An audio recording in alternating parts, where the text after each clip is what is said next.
You turn off the autoclave, the quiet hum of your private clinic finally fading into the silence of the night. It's past midnight. You're a general surgeon, but after a lawsuit dried up your hospital credentials, you were reduced to running this low-rent clinic on the edge of the city, treating minor lacerations, setting simple fractures, and barely making enough to cover your mounting legal fees. You grab your coat, ready to lock up, when the front glass door rattles violently. You look up. A man is standing there, drenched in sweat despite the cold. He's frantic, looking over his shoulder. He isn't alone. He is supporting a young woman whose face is pale, her eyes glassy with shock. She is clutching her side, a dark, heavy stain blooming across her oversized jacket. You shake your head, pointing to the emergency hospital signs further down the avenue. You motion for them to go there. You don't have the staff or the blood bags for trauma surgery. But the man doesn't leave. He pulls a heavy black pistol from his waistband and presses the muzzle flat against the glass door. Your heart drops. You slowly reach down, unlock the latch,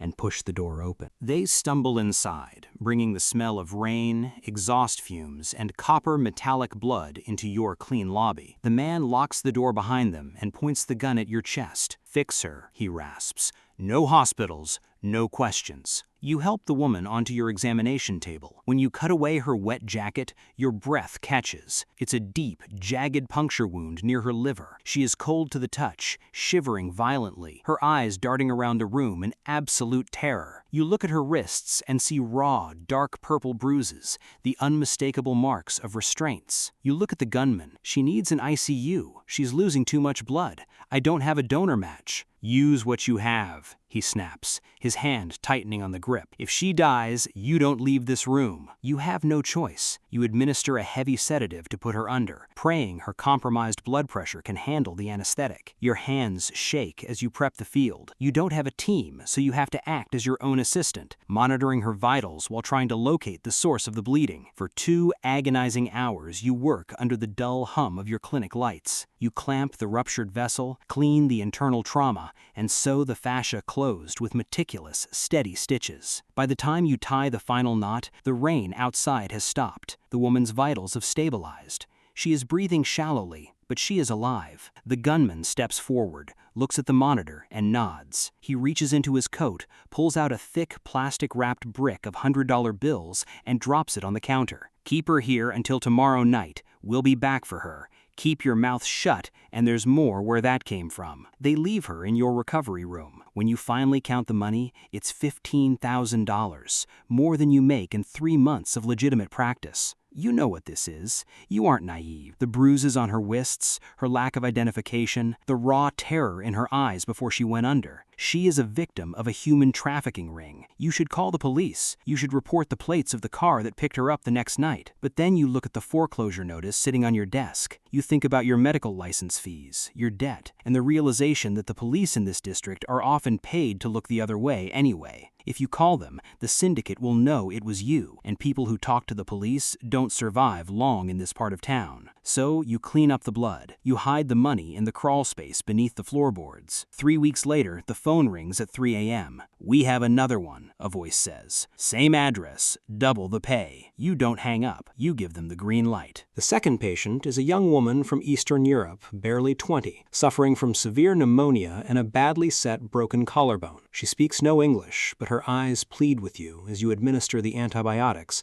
and re-break the bone to set it correctly. You give her a warm blanket. You give her food. You start keeping your clinic's back alley door unlocked on Tuesday and Thursday nights. Word spreads through the city's underbelly. You become the quiet surgeon, the doctor who doesn't ask for ID, who doesn't log patient files, and who doesn't ask how a patient got their injuries. Mostly, you try to comfort yourself with a lie. You tell yourself that you are doing a good thing. These women are victims dragged into this dark world against their will. If they get hurt or sick, their captors won't take them to a public hospital where they might get caught. Without you, these women would simply be left to die in some abandoned warehouse. You are saving lives. You are the only source of mercy they have. With the cash, you pay off your debts. You buy advanced surgical equipment, portable ventilators, high-grade anesthetics, state-of-the-art monitoring systems. Your clinic looks like a world-class minor surgery unit now. You tell your family your private practice is finally thriving. 6 months pass. The money is piling up,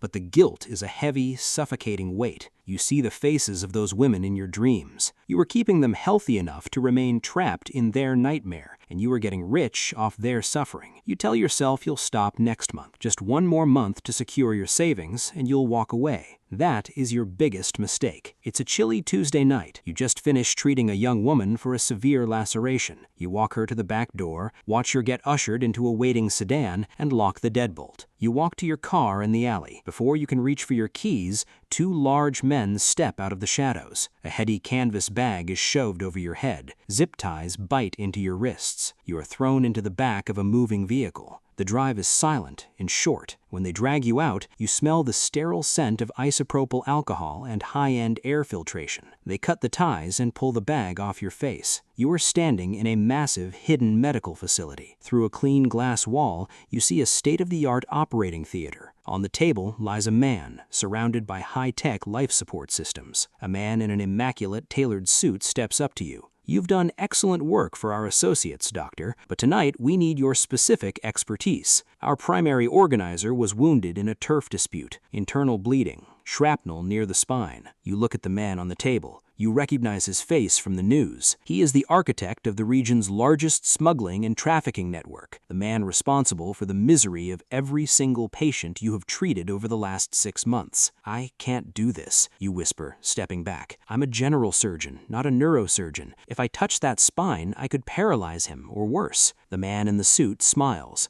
a humorless, chilling expression. You survived 6 months of underground operations because you are adaptable. You will adapt tonight. If he dies on that table, you will not leave this building. 2 armed guards step closer, their hands resting on their holstered weapons. You scrub in. The nurse assisting you is professional, silent, and fast. You step into the operating room.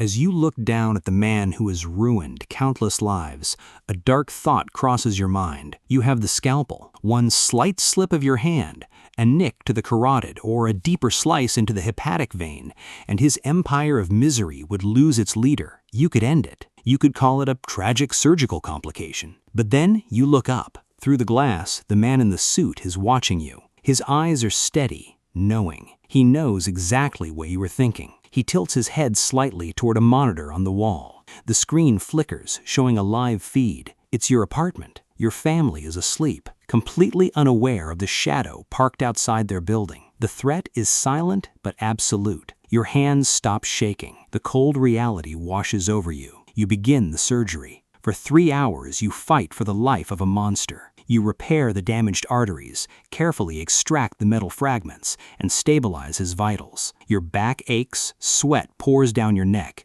but your hands perform with mechanical precision. You sew the final layer of skin with neat, perfect sutures. The monitor hums steadily. He is stable. He will survive. You step out of the operating room, peeling off your blood-stained gloves. He's stable, you tell the man in the suit. I want to go home now. Keep the money. I'm done. The man in the suit doesn't move. He presses a button on the wall. The glass viewing window slowly tints, turning completely opaque, sealing the operating room from view. You aren't going home, doctor, the man says softly. A surgeon of your discretion and talent is far too valuable to leave in a rundown clinic. We have built this facility specifically for our operations. From now on, this is your clinic. He points to a heavy steel door at the end of the hall. Your quarters are through there. Everything you need will be provided. Your family's expenses will be paid in full, quietly, every month. You run to the exit door, slamming your weight against it. It is solid steel, locked electronically. You look back at the suit, your voice cracking with desperation. You can't do this. I have a life. I have a family. Your family is safe as long as you remain productive, the man replies calmly. Get some rest, doctor.